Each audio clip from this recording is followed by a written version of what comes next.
think that we are 1 week into President Trump's historic peace plan in the Middle East, and things are going, frankly, better than I expected that they were.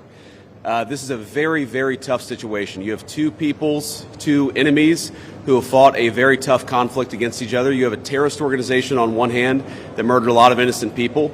You've got an Israeli army that was defending itself on the other that has learned a lot over the past couple of years. And then, of course, you have an innocent civilian population in Gaza that's caught in the middle. But we're here at the Civilian Military Cooperation Center, which we are announcing the opening of. You have Israelis and Americans working hand in hand to try to begin the plan to rebuild Gaza, to implement a long-term peace, and to actually ensure that you have security forces on the ground in Gaza, not composed of Americans, who can keep the peace over the long term. So we've got a lot of work left to do. This is going to take a very, very long time, but I think Steve Witkoff, Jared Kushner, and Admiral Cooper behind me have done an incredible job. I want to say just a couple of quick things, and then I want to turn it over to Steve Witkoff. Number one, the Israeli government has been remarkably helpful in this. I want to thank them, thank our Israeli partners, and all the folks particularly who are working hand in hand with their American friends here at the CMCC. And number two, I want to say that there is this weird attitude I've sensed in the American media and the Western media where there's almost this desire to root for failure, that every time something bad happens, that every time that there's an act of violence, there's this inclination to say, oh, this is the end of the ceasefire, this is the end of the peace plan. It's not the end. It is, in fact, exactly how this is going to have to happen when you have people who hate each other, who have been fighting against each other for a very long time. We are doing very well. We are in a very good place. We're going to have to keep working on it, but I think we have the team to do exactly that. So with all thanks to our partners, both in Israel but all across the Gulf Arab states, Indonesia, the Turks, we are doing an amazing thing here, and I'm particularly proud of the American troops working at the command center who are coordinating this effort and making it possible. Great. Ma'am.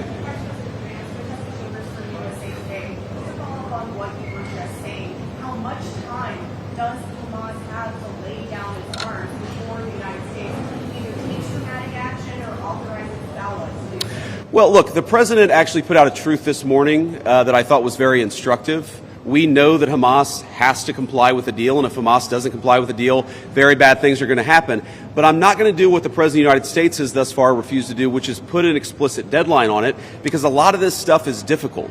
A lot of this stuff is unpredictable. You basically have two regions in Gaza, one of which is relatively safe, I wouldn't say very safe, and one of which is incredibly dangerous. And part of ensuring that we get to a durable peace is to broaden the scope of the area that's safe. And the International Security Force is a big part of that. We don't yet have the International Security Force set up. That's something we're working towards. We have a number of volunteers who want to participate in that International Security Force. So my point is, I don't think it's actually advisable for us to say this has to be done in a week, because a lot of this work is very hard. It's never been done before. And in order for us to give it a chance to succeed, we've got to be a little bit flexible. I think what you're seeing from our Gulf Arab friends, certainly from our Israeli friends, is a certain amount of impatience with Hamas, but we're going to keep on working at this process, and we're going to keep on trying to bring the deceased hostages home, but also make sure that all Gazans are able to live in a prosperous and safe place. Yes, sir. Laser Berman from the Times of Israel. I want to ask about the Turkish role. It's very concerning for Israelis. Turkey obviously has been a supporter of Hamas. What role will they have? And will they have troops that will be on the ground here or in the Gaza? Well, I think, first of all, what troops are on the ground in Israel is going to be a question the Israelis have to agree to, and I'm sure that Prime Minister Netanyahu will have opinions about that, but we think everybody has a role to play here. Some of that's going to be financial, some of that's going to be in reconstruction, some of that's just in communication with the various parties to ensure that this deconfliction process actually works and is implemented. We're not going to force anything on our Israeli friends when it comes to foreign troops on their soil, but we do think that there's a constructive role for the Turks to play, and frankly, they've already played a very constructive role. We're very grateful for that. And you asked, they've supported Hamas in the past.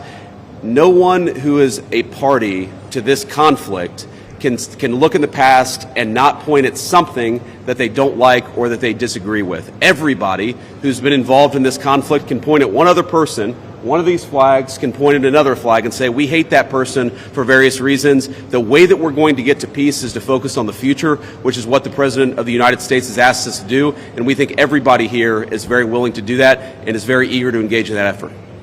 Ma'am. ceasefire deal took months to negotiate. What do you think the likelihood is that it will last long? If you had to put a number on it, how do you think? Well, Jared's the investor here. I'm not going to give you a percentage, but look, what we've seen the past week gives me great optimism the ceasefire is going to hold. And if we get from where we were a week ago to a long-term, durable peace between Israel and Gaza, there are going to be hills and valleys. There are going to be moments where it looks like things aren't going particularly well. But given that, and given the history of conflict, I think that everybody should be proud of where we are today. It's going to require constant effort. It's going to require constant monitoring and supervision. That's part of the reason that Admiral Cooper and his team is here, is to mediate these disputes, to mediate these disagreements as they come up. But look, right now, I feel very optimistic. Can I say with 100% certainty that it's going to work? No. But you don't do difficult things by only doing what's 100% certain. You do difficult things by trying, and that's what the President of the United States has asked us to do. Sir.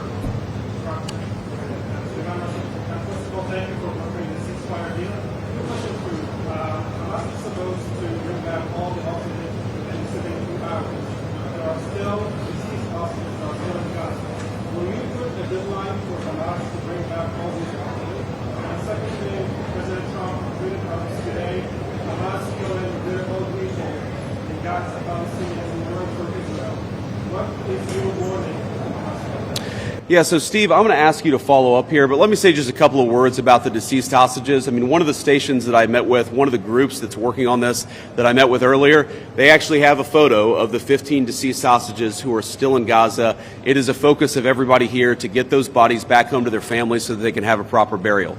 Now, that said, this is difficult. This is not going to happen overnight. Some of these hostages are buried under thousands of pounds of rubble. Some of the hostages, nobody even knows where they are. That doesn't mean we shouldn't work to get them, and that doesn't mean we don't have confidence that we will. It's just a reason to counsel in favor of a little bit of patience. This is going to take a little bit of time.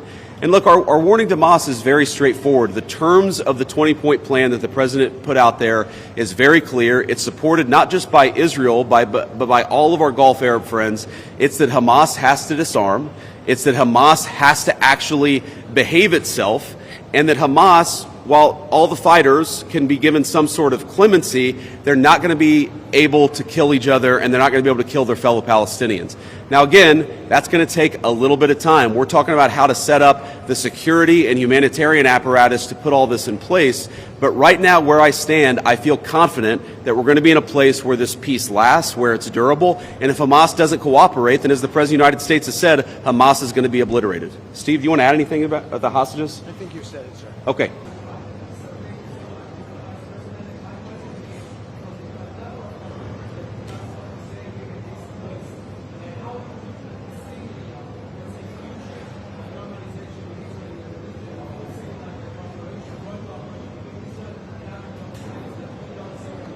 Yeah, well, you know, I think Steve put it best, which is that this model, I think, could serve for a foundation for normalization, not just in the Middle East, but across the world. Because what we're taking, again, is a long-term, protracted conflict with two enemies who really don't like each other, and we're actually creating a model that can lead towards sustainable peace. Now, we know that a lot of our Gulf Arab friends would like to have normalized relations with Israel. We know that getting this peace on a sustainable pathway is sort of the critical first step of that. But look, I feel very optimistic about where we are. Knock on wood, you never know how this stuff is going to go. But given what I've seen, given the incredible talent and effort that's going in to the reconstruction of Gaza, to the long-term security of the Gazans in that territory, I feel very good about where we are. And again, if we get this right, I really do think it's going to be a domino that leads to a lot of further peace all across the region. Sir.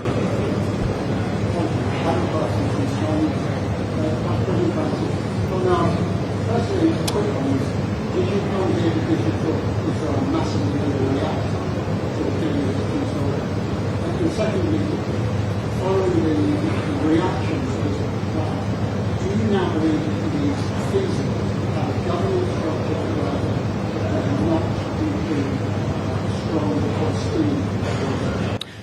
Well, so on the first question, no. my visit had nothing to do with events of the past 48 hours. We had actually tried to plan this visit, frankly, months ago, and now we thought this would be a good time to do it. It ended up working out. As you know, sometimes calendars are difficult, especially when you're the Vice President of the United States.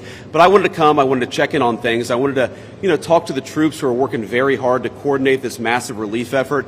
And I wanted to just see how things were going and put some eyes on it so I could call the President of the United States and actually, it's one thing to read about it. It's one thing to talk with Jared and Steve on the phone about what's going on the ground. It's another thing to actually shake somebody's hand, to look them in the eye and to understand what are the challenges, what are the things they need from me. I mean, I heard from relatively junior troops very simple things that would make their lives easier that I'm going to take back to Washington and hopefully help them with. That's why you do a visit like this, not because of anything that's happening on the ground. On your question about what is the ultimate, authority in Gaza look like, I don't know the answer to that question. And I think what's so cool, what's so amazing about what these guys have done is that we're creating a governance structure that is very flexible to what happens on the ground in the future. We need to reconstitute Gaza. We need to reconstruct Gaza. We need to make sure that both the Palestinians living in Gaza, but also the Israelis are able to live in some measure of security and stability. We're doing all those things simultaneously. And then I think once we've got to a point where both the Gazans and our Israeli friends can have some measure of security, then we'll worry about what the long-term governance of Gaza is. Let's focus on security, rebuilding, giving people some food and medicine. If we get to the point where we're arguing exactly what the governance structure in Gaza is long-term, then we should pat ourselves on the back. That's a very good problem to have, but I won't anticipate that problem before we actually have it. I'll take a couple more and then we'll get moving. Ma'am. Could you speak up? Thank you.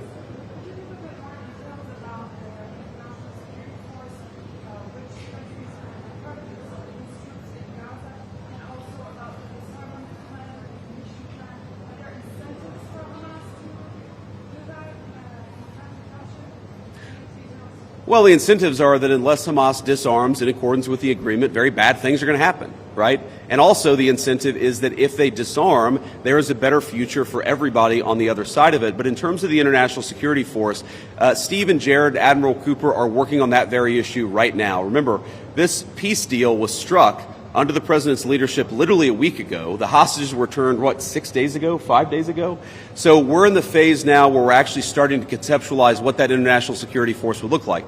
I think it's important for Americans to know a couple of things. Number one, there are not going to be American boots on the ground in Gaza. The President of the United States has made that very clear. All of our military leadership has made that very clear. What we can do is provide some useful coordination. How do you take, the Gulf Arab states, plus Israel, plus plus the Turks, plus the Indonesians, how do you actually get those folks to work together in a way that actually produces long-term peace? The only real mediators are the United States of America. And so that's the role that we're going to play. I think the American people should be proud of it, but they should know that there are going to be no American boots on the ground in Gaza. Sir, in the back.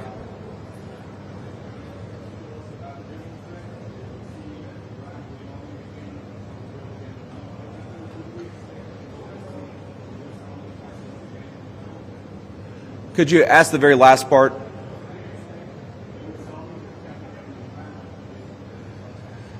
Well, I'm not going to make any announcements here today. The President of the United States has been very clear about our policy with regards to Iran. It's that he actually wants Iran to be prosperous. He wants to have good relations with the Iranians, but they cannot have a nuclear weapon. And so we're going to keep on using and exhausting every diplomatic means possible to try to ensure that Iran does not have a nuclear weapon. That's our focus, and that will remain our focus for the indefinite future. Let me just leave us with one final thought here. So I've been to Israel once in my entire life. I came for about 36 hours, and as a Christian, I think the world's Christians will know that this country, that this region of the world means a great deal to me. And at some point today, I hope to go, or at some point in the next couple of days, I should say, I hope to go to the Church of the Holy Sepulchre, which Christians believe is the site that Jesus Christ was crucified in. And I know that Christians have many titles for Jesus Christ, and one of them is the Prince of Peace. And I'd ask all people of faith, in particular my fellow Christians, to pray that the Prince of Peace can continue to work a miracle in this region of the world. I think that we have made incredible strides over the past week. We're going to have to make a lot more, but I think with your prayers, with God's providence, and with a very good team behind me, I think we're going to get it done. Thank you all. Take care.